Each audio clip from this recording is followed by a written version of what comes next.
Soome keel kuidagi väga, väga hästi külge ja vanemad tundsid, et ühel hetkel, äh, et võib-olla kasvavad meist hoopis soomlased, et siis tekkis selline vajadus ja soov tulla tagasi Eestisse, et lastest kasvaksid ikka eestlased.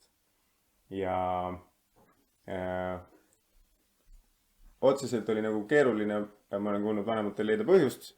Ja siis minu isa Sulev jõudis siis vanusesse, kus minu kogemusel umbes kolmandikust Eesti meestest avaldub üks selline geen, mis siis sunnib eestlasi kodustes tingimustes alkoholi tootma. Ja siis ta läks seda Soomes õppima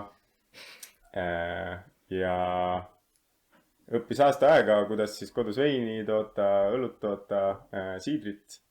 Ja just see siider hakkas talle väga huvitama, kuna Turu saarestikus Soomes kasvatatakse päris palju õunu, mis lihtsalt õunana, lauaõunana ei suuda pooleauntega konkureerida, siis on vaja neid väärindada.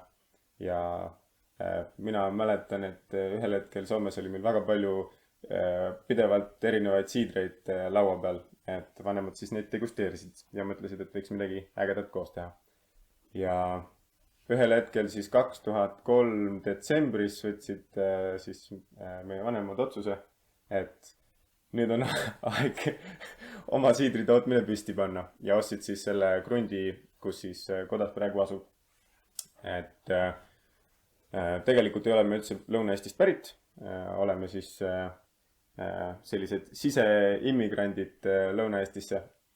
Ja kui aastal 2003 sai see maa ostetud, siis see maatükk, mis meil sinna Lõuna-Eestisse tekkis, seal ei olnud ei vett, ei olnud elektrit. Nüüd panna järgmise, ma saan siit ka klikkida sellega, eks ju. Nii, et see oli selline sööta kasvanud viljapõllud, üks vana kokku varisemise äärel taluhoone. Oli 2 õunapuud, millest üks on siiamaani alles. Väga selline tõe ja õiguse moodi lugu. Ilma küll võib-olla sellise trotsliku naabrita. Siis 2006 aastal võeti siis vastu otsus istutada esimesed õunapuud. Millega on naljakas lugu, kus siis minu ema kutsume teda siis kodustes tingimustes Exceli kuningannaks. Ta on tootmisökonomist ja enamus asju tema elus käivad enne Excelist läbi ja siis liiguvad edasi. Et tekkis küsimus, et kui palju siis õunapuid istutada. Ja sellega seoses panid Exceli kokku, vaatasid 20 õunapuud, no ei tasu ära. Panid 0 juurde, vaatasid 200 õunapuud, ikka pagan ei tasu ära. Panid 0 veel juurde, siis vaatasid, et okei, et nüüd hakkab võib-olla jumet looma ja siis hullud inimesed, nagu nad on, ostsid esimesed 4000 õunapuud. Ja siis 2006 aastal meie oleme siis sellised väiksed juntsud, toimus siis esimeste õunapuude istutamine. Kogu see loomisprotsess sai veel tehtud tegelikult, sellel hetkel me veel elasime Soomes, natuke hiljem kolisime Tallinnasse, et see 4000 puud ja majade ülesehitamine, kõik see sai tehtud selle kõrvalt, et meie käisime koolis teisel pool Eestit, vanemad käisid tööl teisel pool Eestit, et ma arvan, et meie vanuse kohta on meil sõidetud kilomeetreid taga poole rohkem kui enamusel terve elu jooksul. Jah, ma vähemalt paar tiiru maakerale ümber teinud, ma arvan, selle aja sees. Ja nüüd tänaseks on meil õunapuid üle 10 000, et üpriski palju. Ja siis oleme väikselt ettevõttena kasvanud. Alguses oli meie põhifunktsioon siidri tootmine, mida me siis müüsime igale poole. Et natukene ka siis kõrvale infoks ka see, et mina ise olen rohkem just selle joogitootmise pool ja tegelen seal siis erinevate projektide juhtimise ja turundusega. Ja minu õde siis on just täpselt selle restorani pool, millest siis räägime natukene hiljem lähemalt, või tema räägib. Aga siis siidri tootmine meil hakkas järjest kasvama. Ühel hetkel jäid meie ruumid meie jaoks väikseks ja siis 2019 aastal sai valmis meie uus tootmishoone. Siin on selle tootmishoone ehitamisest pilti. Kõrval on meie suured õunaaiad. ja see tootmishoone sai juba rajatud sellise eesmärgiga, et see ei oleks puhtalt igav selline kast, kus me siis toodame siidrit, vaid see oli projekteeritud eesmärgiga, et meist saaks Lõuna-Eestis selline suur turismimagnet, et inimesed saaksid tutvuda selle joogitootmisega, näha, külastada ja näha seda ägedat ümbruskonda ja et see maja sobiks sinna keskkonda, et see näeks ilus välja ja ei riivaks silma, vaid tunduks osana loodusest. jah, et üha enam on kasvav trend ju inimestel aru saada ja teada, kust see tuleb, mida nad tarbivad. Et selle maja ülesehitus on võimaldanud selle, et inimesed saavadki igal sammul kõrvale astuda ja uurida, kuidas siis see jook valmib, mida nad lõpuks tarbivad või mis iganes muu produkt, mis me seal majas hakkame valmistama. jah, ja siis 2019 sai see maja valmis ja sellest ajast saati oleme seda maja sisustanud. Esimese asjana kolis sinna sisse meie joogitootmine.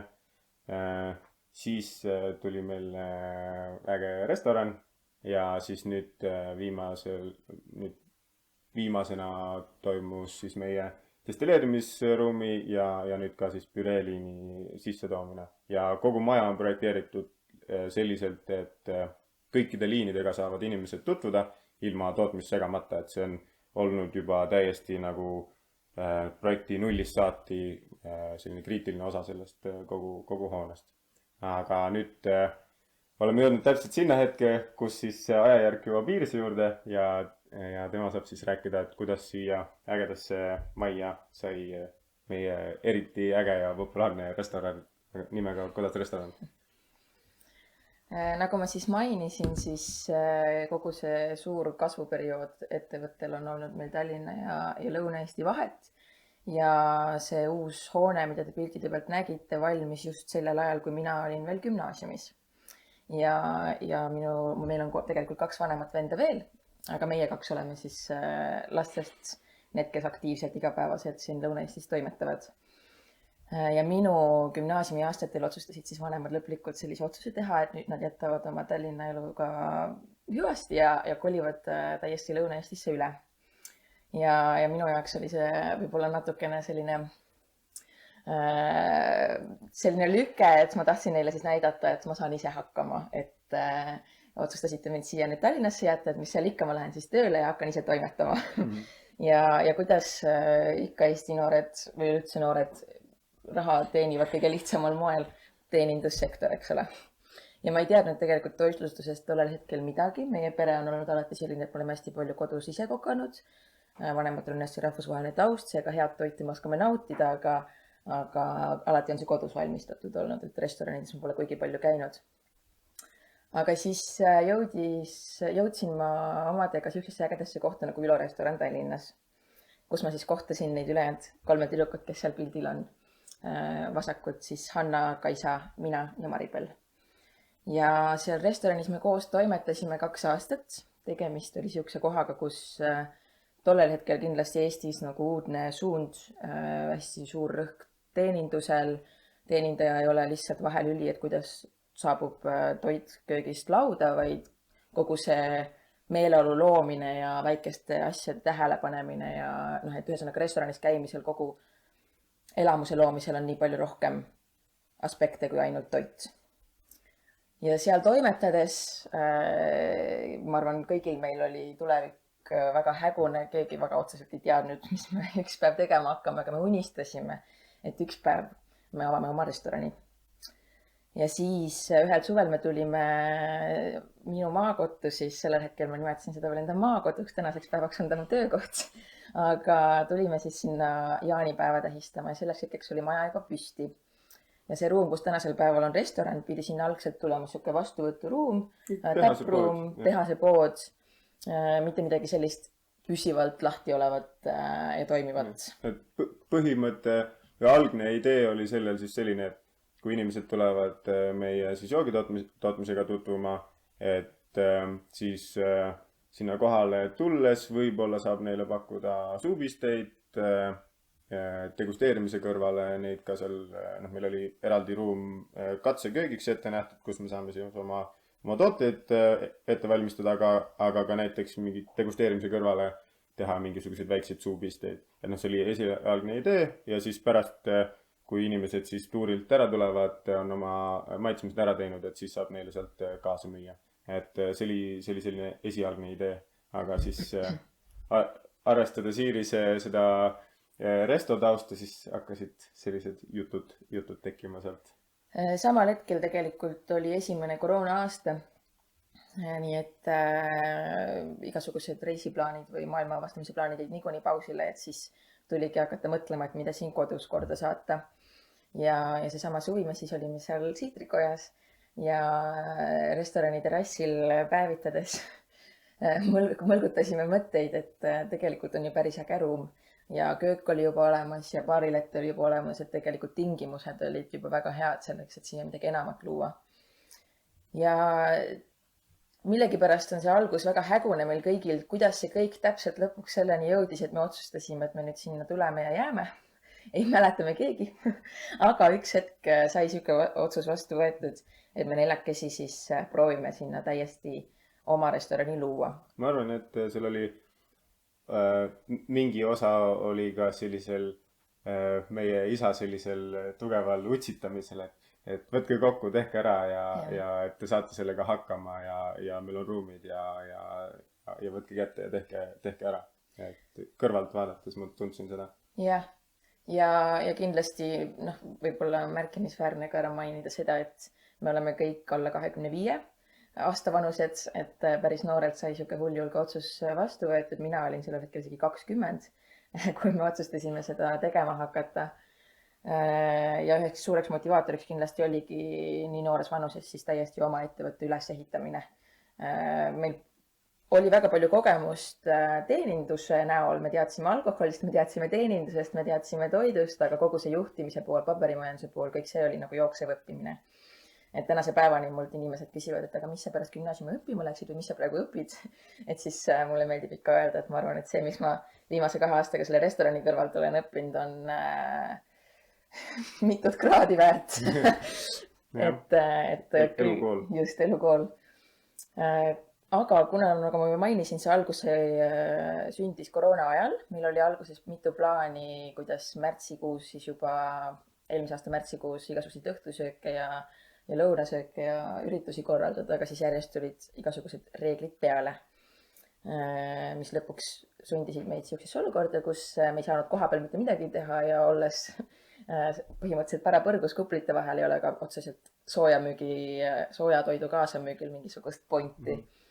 Ja siis me mõtlesime, Volt sinna ei tule. Jah, Volt ei tule ja Volt natuke kaugeks jääb. Ja siis me teadsime, et me tahame pühapäeviti hakata brunchi pakkuma ja brunchidel me tahtsime sõõrikuid pakkuda. Järgmisel pildil peaksid sõõrikud olema. Ja sõõrikuid on siuksed asjad, mis kenasti ühe päeva vastu peavad. Nii et siis 2 kuud järjest, märts ja aprill, iga nädalavahetus me valmistasime mõlemal päeval kuskil 400 sõõrikut. Sõitsime punase bussiga Otepää koopi ette, Võru koopi ette, Põlva koopi ette ja õnneks oli maski aeg, seega me saime maskide taha ennast peita ja siis tegime kõva kisa, et tulge ostke sõõrikuid ja iga sõõrikukarbiga andsime kaasa väikse flaieri, kus oli siis info selle kohta, et varsti on siin kuskil üks äge restoran. Kogu seda protsessi vaatasid minu ema isa kõrvalt tegelikult igasuguse teadmatuseta, sellepärast, et kogu minu restorani aeg olid nemad tegelikult maal olnud, mida me täpselt seal Ülos Tallinnas tegime. Väga pimesi usaldasid nad meid, kuigi mulle neile ikka meeldis öelda, et me teame enam-vähem, mis me teeme, et siia tuleb midagi ägedat, ärge muretsege. Vanemate kindlustamiseks. Lõpuks maikuus saime uksed avada.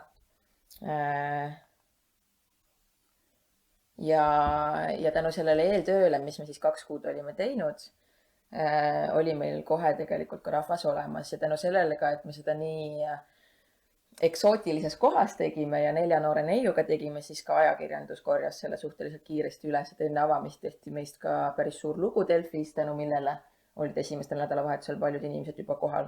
Ja ka suve jooksul saime väga toredaid tunnustusi, nii Postimees valis meid nädala restoraniks ja Flavors of Estonia tegi meist pika loo ja ja võib-olla nende artiklite väljatulemiseni meil oli jätkuvalt sihuke tunne, et me natukene võib-olla mängime restorani, aga siis, kui päris siuksed väljaanded hakkavad kirjutama sinust, siis tundub, et okei, et vist on asi nagu tõsiseks läinud. see oli, ma mäletan ise ka kõrvalt vaadata, oli selline päris hulljulge samm selles mõttes, et see oli täpselt see periood, kus meedias igal pool räägitakse, et horekasektor variseb kokku ja kõik kokad on läinud muudele aladele ja kuskil kedagi lahti ei anna olla, kõik surevad ja maailma lõpp, eks ju, ja siis tulevad neli hullu noort neidu ja panevad restorani püsti täpselt sellel hetkel, kus nagu kõikidel teistel oleks nagu maailma lõpp. Et ma arvan, et see oli ka ajendiks väga palju sellele nagu meediaga tähelepanule. Kindlasti. Kes need segased on? Just.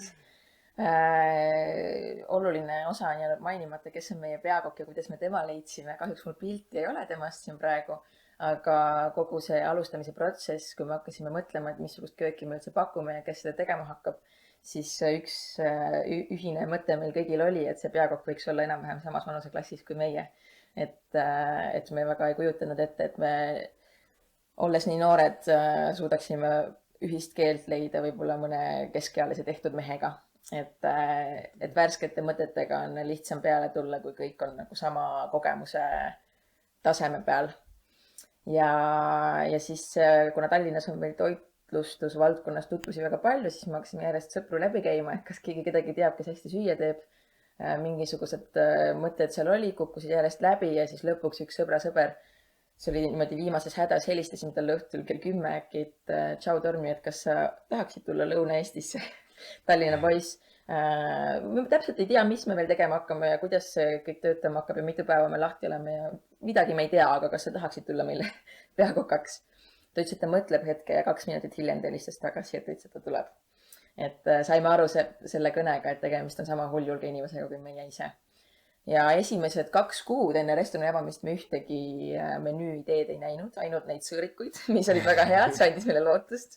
Ja siis lõpuks nädal aega enne restorani avamist ta pani paberiletile ja me saime aru, et me oleme jackpoti võitnud, et meeletult andekas noormees, kellel tegelikult peakoka kogemus puudub, kokaks pole õppinud, aga koka kogemust on õnneks vähemalt 5-6 aastat selja taga väga kõrgetes restoranides. Ja kõige uudishimulikum inimene, keda ma tunnen, päevad läbi veedab ta YouTube'is erinevate riikide köökidega tutvumas. Ja see on ka meie külaliste tagasiside olnud, et kõik maitsed on sellised, mida lihtsalt ei oskaks oodata. Et sa loed menüüd ja sul pole õrna aimu ka, mis sulle tegelikult lauda jõuab. Ja ma arvan, et see on ka meie edu üks suur põhjus, et meil on lihtsalt üks väga andekas kokk, keda ka juba Tallinnas tahetakse ära osta meie käest, aga ei ole õnnestunud. Lisaks toidule on meil ka väga tugev joogipool. Hanna, kes on sellel parempoolsel pildil pikkade juustega paremat kätt. Tema on meil õppinud nii Eesti baarikoolis kui ka käinud Euroopa baarikoolis. 3 tüdrukut peale minu siis töötasid Tallinnas ka veel ühes väga hinnatud kokteilibaaris. Et lisaks sellele siidri ja vahuveini valikule on meil, võib julgelt öelda, ka ühed Lõuna-Eesti parimad kokteilid, sest meile endale väga meeldib neid juua, sest meile meeldib neid ka teha. Nii et tuleme siis hea toit, hea jook ja siis me jõuame teeninduseni. Et see on see, mis meist selle toitlustuse kire sütitas. Kogu aeg räägitakse, kui raske valdkond see on ja kui madalalt tasustatud valdkond see on. Ja see ongi väga raske, kui seda mitte teha rõõmuga. Et ma olen seda ka alati meie tüdrukutele, kes meil teeninduses töötavad, öelnud, et see päev läheb nii palju kiiremini, kui sa teed seda rõõmuga, et kui sa püüad igas külalises leida midagi, mis ta sulle annab. Ja ma arvan, et see on, Tallinnas on juba selliseid kohtasid, kes teenindusel nii palju rõhku pööraks, on päris palju. Ma tunnen, et Lõuna-Eesti tunneb veel puudust sellest. Meie lähtumine on see, et kui inimene astub uksest sisse, siis ta tunneb ennast nagu kodus. Kui ta lahkub, siis ta teab, et järgmine kord, kui ta tuleb, siis me mäletame. Me küsime, kuidas tal läinud on. Võib-olla pärast 2 korda ei mäleta, aga pärast 3. korda juba mäletame, sest tänaseks päevaks on neid külalisi päris palju. Et jah, toitlustuskoha näol ja kogu Kodas brändi näol see kuuluvustunne et see ei ole lihtsalt koht, kus ma lähen ja täidan oma kõhtu ja kustutan oma janu, vaid ma kuulun mingisugusesse gruppi inimestest, et ma olen hinnatud, kui ma seal käin. Inimesi huvitab, mis ma täna teinud olen, kust ma tulen. Alati küsime oma külalistelt, et kuidas te täna siia jõudsite, kust te meie kohta kuulsite, kas te tulete Tallinnast, kas te tulete Tartust. Et juba see küsimus on eestlase jaoks siuke, et ahaa, et ma pean endast rääkima või? Et sa ei ole tehing, vaid sa oled inimene. Just. Samamoodi siiski me oleme ettevõtte, raha teenimine on oluline ja kui me räägime kaasa lisamüügist ja sellest, et maksimaalselt inimeselt nii koledasti, kui see ka ei kõla raha saada, siis sa ei saa seda kunagi teha sellise eesmärgiga, et nüüd ma tahan sinult raha, vaid meie menüü on üles ehitatud selle põhjal, et kõik siin, mis siin on kirjas, on midagi, mida mina tarbiksin. Joogid on põhjusega seal, toidud on põhjusega seal. Lisamüüki ma teen ainult selle alusel, et ma tahan, et sa saaksid päriselt seda head jooki proovida. Ma tahan, et sa saaksid seda head toitu proovida. Ma ei soovita inimestele asju lihtsalt selle eesmärgiga, et ma saaksin nende arve hästi suureks paisutada. Et tänu sellele inimesed ka tavaliselt jälgivad meie soovitusi ja neile väga meeldib meie juures. See selline inimlik lähenemine ja see, et sa oled nõus pingutama ja võib-olla ohverdama ja teatud asjades järele andma selle nimel, et inimene saaks midagi päriselt ägedat, on keeruline otsus, aga see on väga hinnatud otsus, et samamoodi joogi tootmise poolt see läheb nagu väga palju sealt läbi, et kõik siidrid, mida me teeme, joogid, mida me teeme, on täiesti puhtast toorainest, mida on väga-väga kallis toota, aga samas me tunneme, et see on, kui me teeme siidrit, siis me võiksime sama hästi teha, eks ju, veini ja seda pärast lahjendada, teeks oma hinna odavamaks, saaksime kasumimarginaali tõsta, aga see ei ole aus ja sa ei saa nagu samaväärset toodet sealt, et inimesed hindavad seda lisapanust, mis pannakse, et nad saaksid nagu rohkem kui täie raha eest. Jah. Ma lisan siinkohal ka natukene meeskonnast, et restorani meeskond on kõrghooajal, suvehooajal kuskil 20 inimest, mis on peaaegu poole rohkem kui tootmise poolel, et see inimeste arv, mis on vaja, et siuke asi toimiks 5 päeva nädalas, on päris suur, sellepärast et tööpäevad on kuskil keskmiselt 12–14 tundi pikad.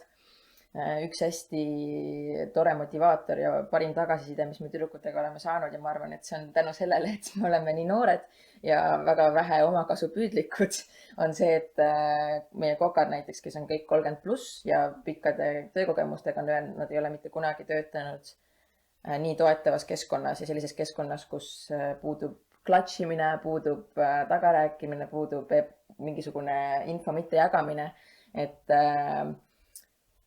oleme sellest aru saanud, kuna meie valdkond on siuke, kus palganumbrid ei ole konkureerivad mõne teise valdkonnaga, siis luues töökeskkond, kus inimesed tunnevad ennast turvaliselt ja kodus, siis see nagu läheb inimestele vahepeal palju rohkem korda, kui lõpuks see, et kui palju, ilmselt raha on ka oluline, aga kui sa saad oma arved makstud ja toidu lauale, siis meeskonna vaim on kindlasti meeletult oluline.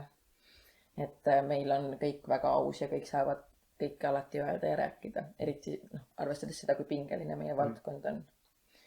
Aga jõuame tandemi teemani. Restorani käimamine kindlasti on olnud nii edukas tänu sellele, et meil oli seal ees juba siidrikoda, mis oli tuntud.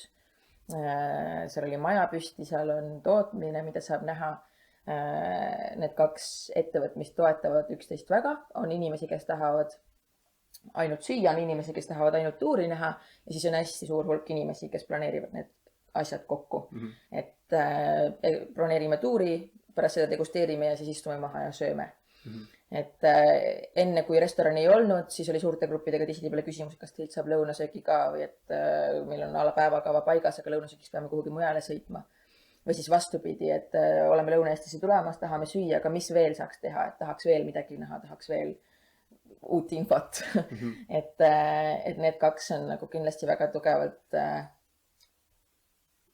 üksteist toetavad. jah, et see selline sümbioos on hästi oluline ja noh, me käime ka pidevalt oma joogitootmistega, jookidega käime igal pool üritustel väljas, kogume tagasisidet, inimesed maitsevad neid jooke, nad loevad etiketi tagant, et selline kodas, siis lähevad kodulehele, vaatavad sotsmeediat, näevad, et seal on mingisugune äge restoran, jõuavad sinna kohale, et need on kaks üksteist väga, väga toetavat valdkonda, et ühelt poolt on inimesed, kes käivad restoranis, saavad sealt ägeda kogemuse ja siis tunnevad, et et nii äge koht, et siin ja nii ägedad inimesed, et ma pean nüüd proovima ka, mida ägedat siin kohapeal toodetakse, et üks asi on seal kohapeal proovimine, aga teine asi on ka siis pärast kuskil koju jõudes,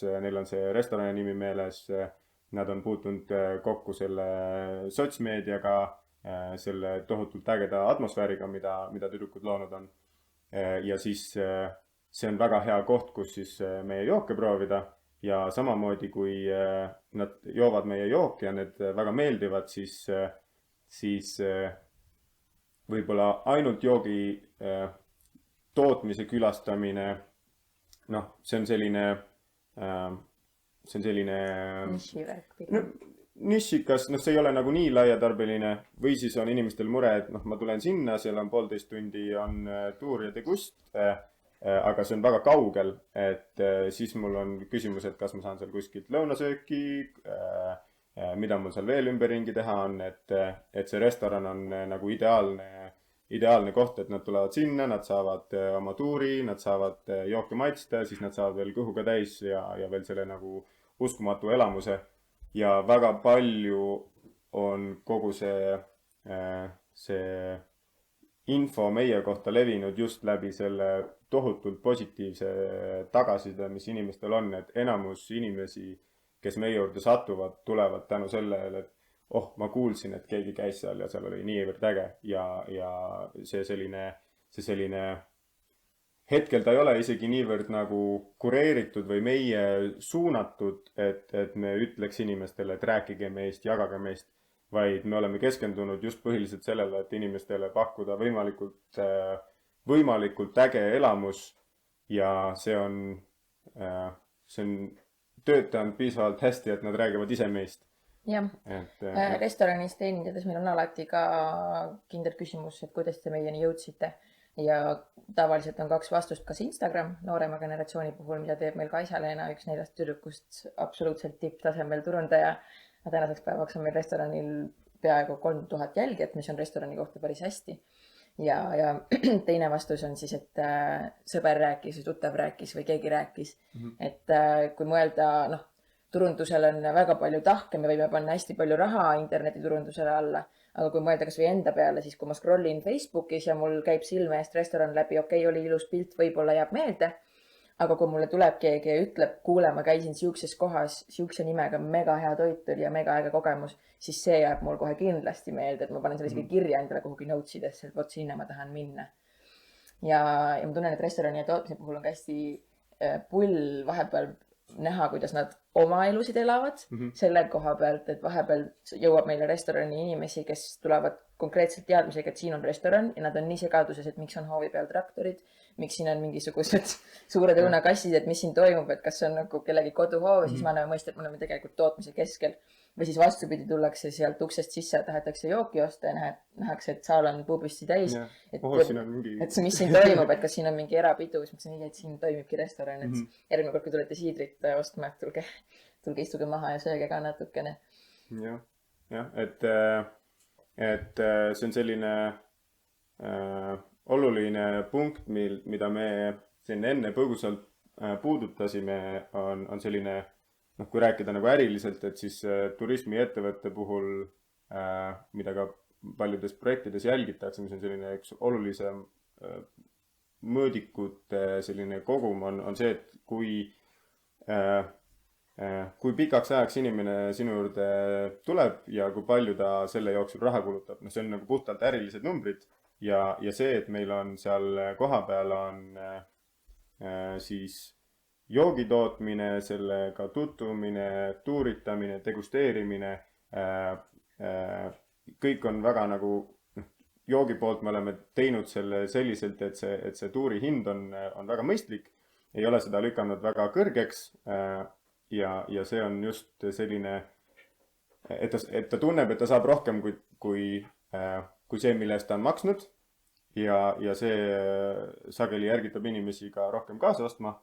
Meie jaoks on oluline, et me tahame pakkuda inimestele võimalikult ägedat elamust ja samamoodi oma jookidega. Ja alati, kui me jooke pakume, siis ja kui ma näiteks ka ise olen väljas müümas, siis minu eesmärk on aru saada, mis on inimese huvi, millised joogid talle maitsevad ja pakkuda talle võimalikult seda, mis talle endale kõige rohkem meeldib, mitte see, millel on kõige suurem marginaal. Ja siis ta tuleb sinna meile koha peale, siis ta istub restoranis, sööb, naudib seda keskkonda ja siis ta pärast ostab veel jooke kaasa ka. Et need kaks asja toetavad ja teevad selle inimese kohapealse aja veetmise hästi pikaks ja ta on nõus selle eest palju maksma ja meie eesmärk on meie oleme alati keskendunud sellele viimasele etapile sellest, et kui ta sealt ära läheb, siis ta tunneb alati seda, et ta on saanud rohkem kui see, millest ta on maksnud. Ja isegi kui ta on sellest väga palju maksnud, ta ikkagi tunneb, et ta on veel rohkem saanud. Et see on nagu kõige olulisem aspekt. Ja siis sellele lisaks, kui rääkida ainult meil on restoran ja siis meil on joogitootmine, aga siis meil on veel erinevaid ägedaid asju, nagu näiteks üritused. Meie pereliikmete taust on ka väga musikaalne. Me tegelikult Tallinnas käisime muusikakeskkoolis, otsakoolis, välismaal olime konservatooriumides ja muusikakoolides, ehk siis muusika on meil alati väga tähtsal kohal olnud ja see oli ka kindlasti asi, mida me tahtsime siduda selle meie kohaga, Kodasega. Ja see on ka kindlasti väga hea tõmbekoht, et kes ei taha siidrit ja kes ei taha süüa, siis muusikat ikka tahad. Nii et eelmine suvi me tegime oma esimesed suured kontserdid tänu sellele, et me oleme muusikaga nii tihedalt seotud. Meie vanem vend Robert on professionaalne muusik. Siis meil on Alika Milova bändis. Alika Milova bändis näiteks, jah. Siis on meil kontakte päris palju ja neid suuri nimesid on olnud meil päris lihtne kätte saada. Ja see taust on ka aidanud väga nagu organiseerida ja tajuda, et kellele mis muusika sobib. Ja aru saada, mis meil logistiliselt selleks ürituseks vaja on, isegi ilma õppimata mingisugust ürituste korraldamist. Sest me oleme ise omajagu esinenud elu jooksul, et nii palju nagu tunnetame seda valdkonda.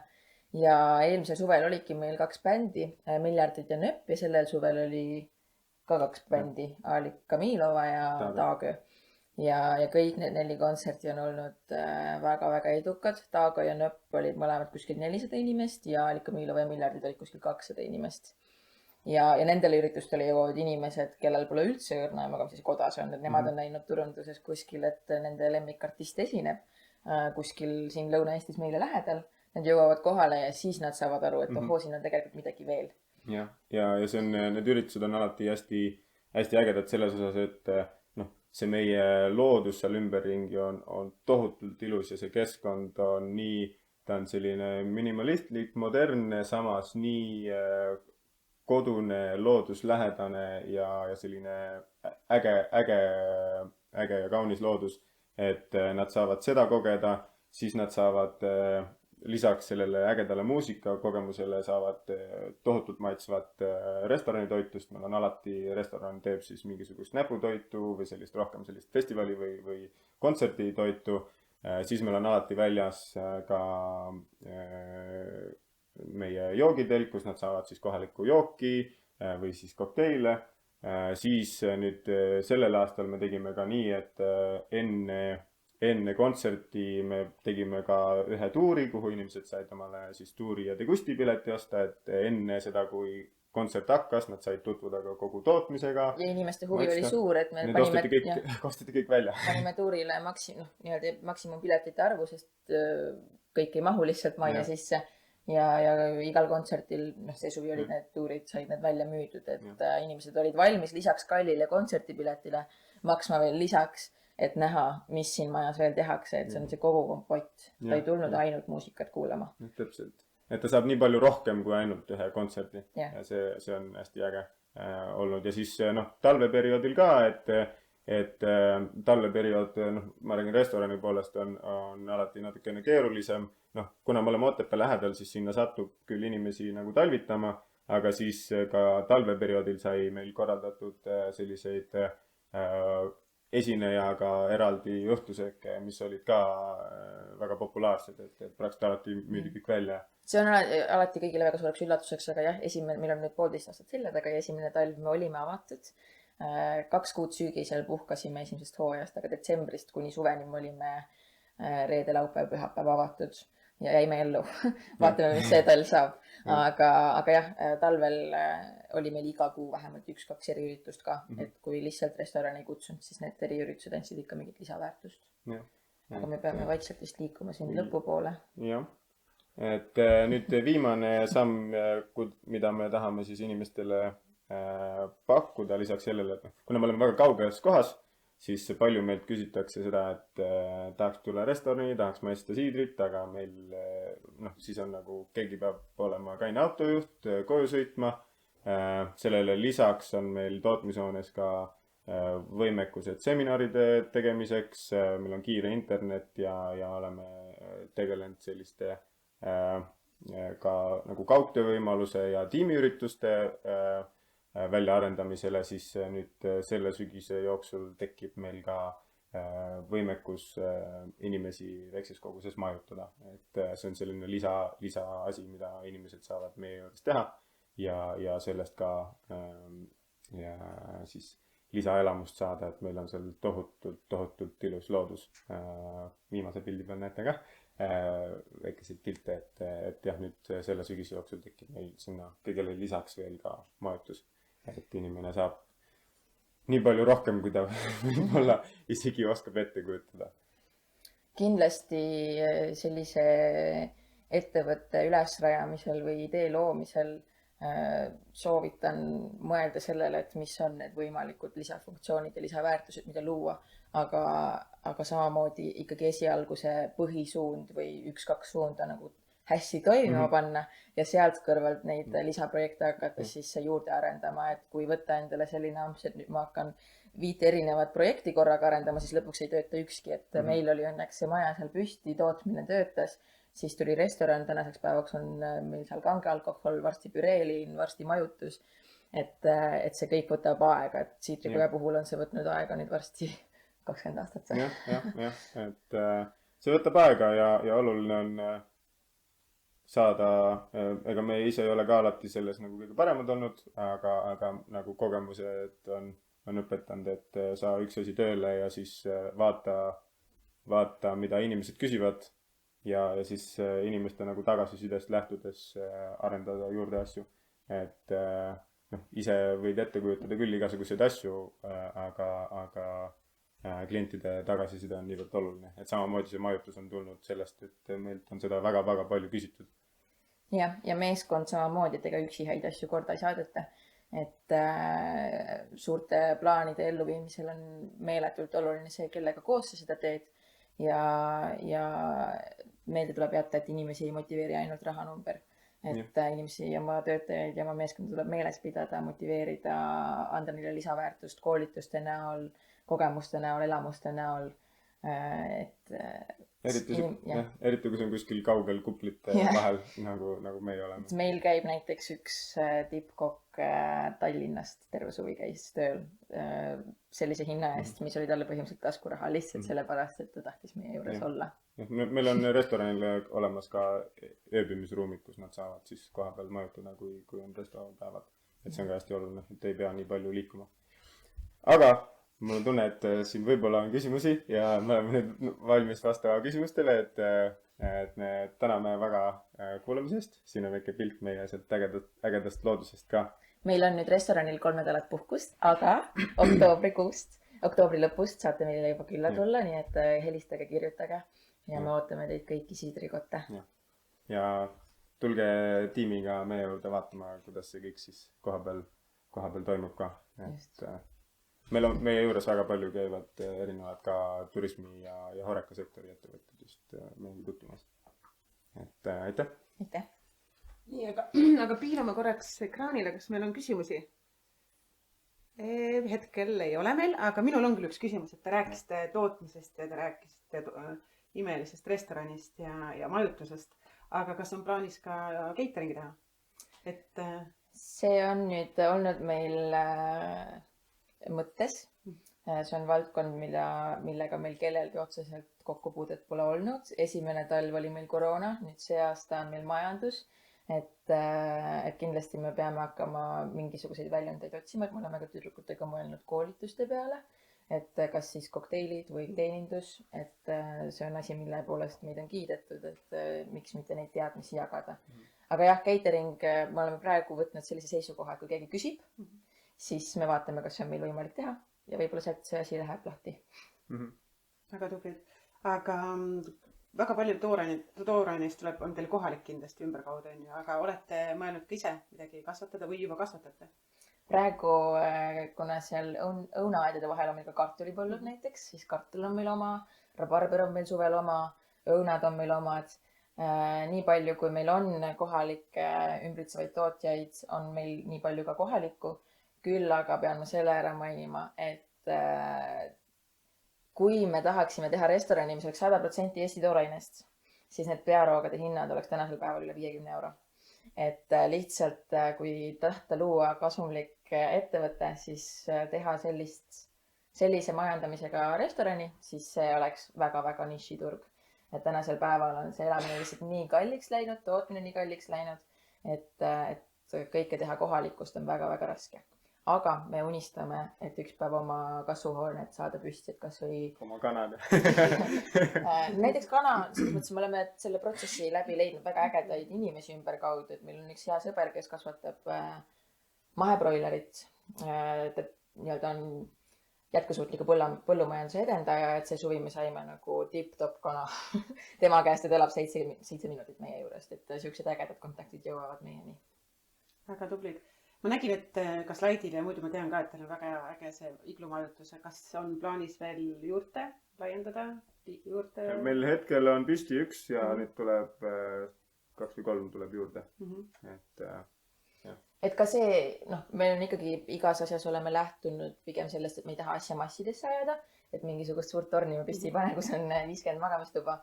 Samamoodi restoranis meil on 45 kohta toas ja nii on, et suvel meil on vahepeal isegi niimoodi, et laudu on, aga meeskonda on vähe, et siis me ei võta inimesi vastu, kui me teame, et me ei saa nendega tegeleda nii, nagu me tahame. Et majutusega samamoodi, et sa tunned, et sa oled keset loodust üksinda. Aitäh teile, vaatame, kas chati ka, kas meil on küsimusi tulnud? Nii, kui lihtne või raske on teil hooajal teenindajaid leida? Olen kuulnud, et Lõuna-Eestis on keeruline teema nendega. Kuna me oleme õnneks Tartust pool tundi, siis teenindusmeeskond tuleb meil suviti põhiliselt Tartust, et meil endal ka, mina ja minu kolleeg Maribel elame Tartus, et siis me oleme saanud neid töösõite ühendada. Meil on vedanud ka mõne inimese näol, kes on meil 2 kokka ja 1 teenindaja, kes on meil samast külast, varasemate kogemustega, samamoodi olnud kas Tallinna või Tartu inimesed, aga jõudnud kuidagi omadega maale.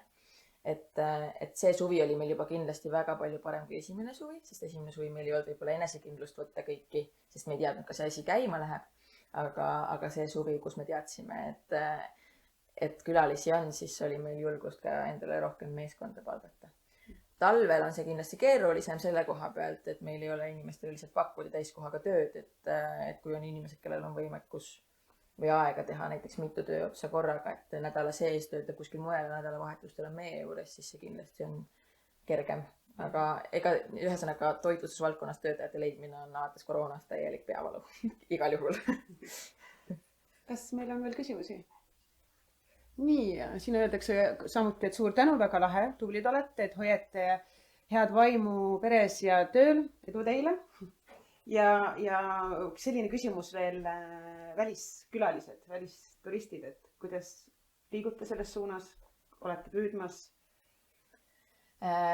Kindlasti oleme, nagu me teame, mis viimased aastad on olnud, see turism on niikuinii palju vaiksem olnud. Mõnes mõttes mul üks tuttav, kes Tallinnas töötab teeninduses aastaid juba, ütles, et ma tahaks järgmine suvi teile tulla, et teil tundub, et inimesed tulevad teie juurde teadmisega, et nad naudivad. Et Tallinnas käib see klassikaline soomlane tuleb laeva pealt, astub ruttu läbi, võtab oma saku õlle ja prae ja jookseb minema. Et meie puhul on veel see meeleolu seal, et inimesed tulevad ja naudivad. Turiste on jõudnud, aga mitte palju. Kindlasti saab seda asja. Meil on üks osa sellest on kindlasti midagi, mida me saame ja mille kallal me väga intensiivselt töötame just tootmise poolega, on see, et me sihime oma jookidega eksportturgudele ja luua sellist, see võtab kindlasti hästi palju aega, hästi palju tööd, aga luua just selline väga äge siidri ja selline joogitootmis ja üldse selline nagu elamus ja kompetentsikeskus sinna Lõuna-Eestisse, kuhu inimesed näiteks kuskil välismaal maitsevad meie siidrid ja mõtlevad, et Eestis tehakse nii ägedaid jooke, et peaks minema vaatama Eestisse.